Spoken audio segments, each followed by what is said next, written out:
श्री गणेशाय नमः। जय श्री राधे कृष्णा। आज आषाढ़ माह के शुक्ल पक्ष की विनायक चतुर्थी का व्रत है। यह व्रत गणेश जी की प्रसन्नता के लिए की जाती है। इस व्रत को रखने से घर में सुख समृद्धि आती है और रुके हुए काम पूरे होने लगते हैं। तो आइए सुनते हैं गणेश चतुर्थी व्रत की पावन कथा को। सतयुग में अत्यंत सरल एवं सत्यनिष्ठ स्वभाव के हरिश्चंद्र नामक एक प्रतापी राजा थे। उनके शासनकाल में अधर्म नाम की कोई वस्तु नहीं थी। उनके राज्य में कोई अपाहिज, दरिद्र या दुखी नहीं था।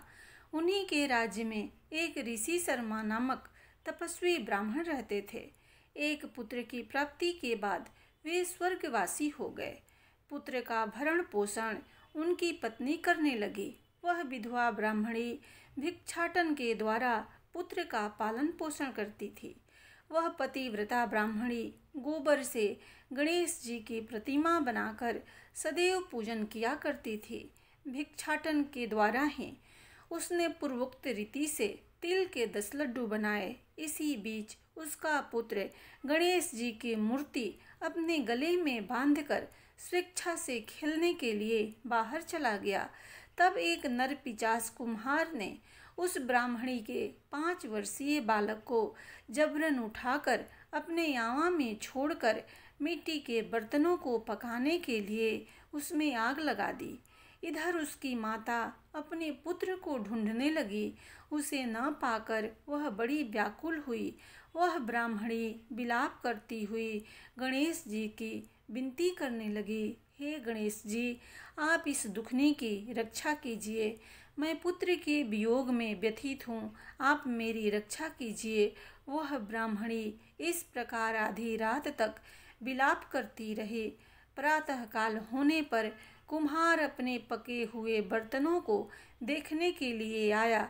जब उसने आंवा खोल के देखा तो उसमें जांग भर पानी जमा हुआ पाया। और इससे भी अधिक आश्चर्य उसे तब हुआ जब उसने उसमें बैठे एक बालक को खेलते हुए देखा। ऐसी अद्भुत घटना देखकर वह भयवश कांपने लगा और इस बात की सूचना उसने राज दरबार में दी। उसने राज्यसभा में अपने कुकृत्य का वर्णन किया। कुम्हार ने कहा, हे महाराज हरिश्चंद्र, मैं अपने दुष्कर्म के लिए वध्य के योग्य हूँ। उसने कहा, हे महाराज, कन्या के विवाह के लिए मैंने कई बार मिट्टी के बर्तन पकाने के लिए आंवा लगाया, परंतु मेरे बर्तन कभी नहीं पके और सदैव कच्चे रह गए।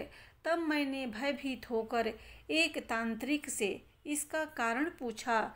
उसने कहा कि चुपचाप तुम किसी बच्चे की बलि चढ़ा दो, तुम्हारा आंवा पक जाएगा। मैंने सोचा कि मैं किसके बालक की बलि दूं। मैंने अपनी पत्नी से परामर्श किया कि ऋषि शर्मा ब्राह्मण मृत हो गए हैं। उनकी विधवा पत्नी भीख मांगकर अपना गुजारा करती है। यदि मैं उसके पुत्र की बलि दे दूं तो वह मेरा कुछ बिगाड़ न पाएगी और मेरे बर्तन भी पक जाएंगे। मैं इस जघन्य कर्म को करके रात में निश्चिंत होकर सो गया। प्रातः जब मैंने आंवा खोलकर देखा तो क्या देखता हूँ कि उस बालक को मैंने जिस स्थिति में छोड़ा था वह उसी तरह निर्भय भाव से वहाँ बैठा है और आंवा में जांग भर पानी भरा हुआ है।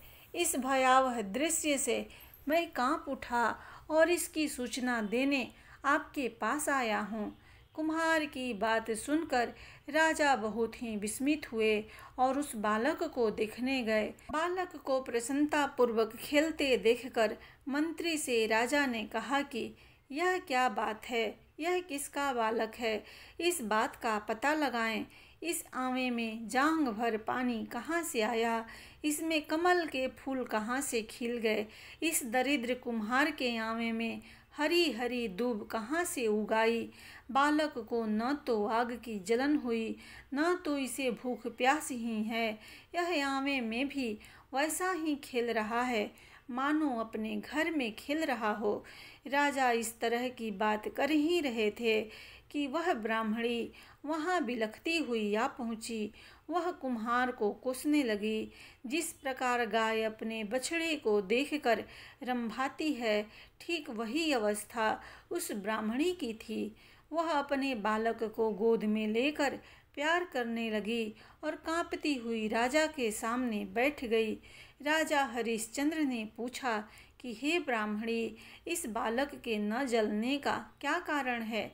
क्या तू कोई जादू जानती है अथवा तूने कोई धर्माचरण किया है जिसके कारण बच्चे को आँच तक नहीं आई? राजा की बात सुनकर ब्राह्मणी ने कहा कि हे महाराज, मैं कोई जादू टोना नहीं जानती और न तो कोई धर्माचरण, तपस्या, योग आदि ही जानती हूँ। हे राजन, मैं तो संकटनाशक गणेश चतुर्थी का व्रत करती हूँ। भगवान गणेश की कृपा से ही मेरा पुत्र सुरक्षित बचा है। माना जाता है कि उसी दिन से प्रत्येक मास की गणेश चतुर्थी का व्रत प्रारंभ हुआ। इस सर्वोत्तम व्रत के प्रभाव से व्रती की सभी मनोकामनाएं पूर्ण होती है। जो भी लोग इस पावन व्रत को करते हैं, उन्हें पूर्ण सफलता मिलती है। वे पृथ्वी लोक के समस्त सुखों का भोग कर मोक्ष को प्राप्त होते हैं। बोलिए गणेश जी महाराज की जय।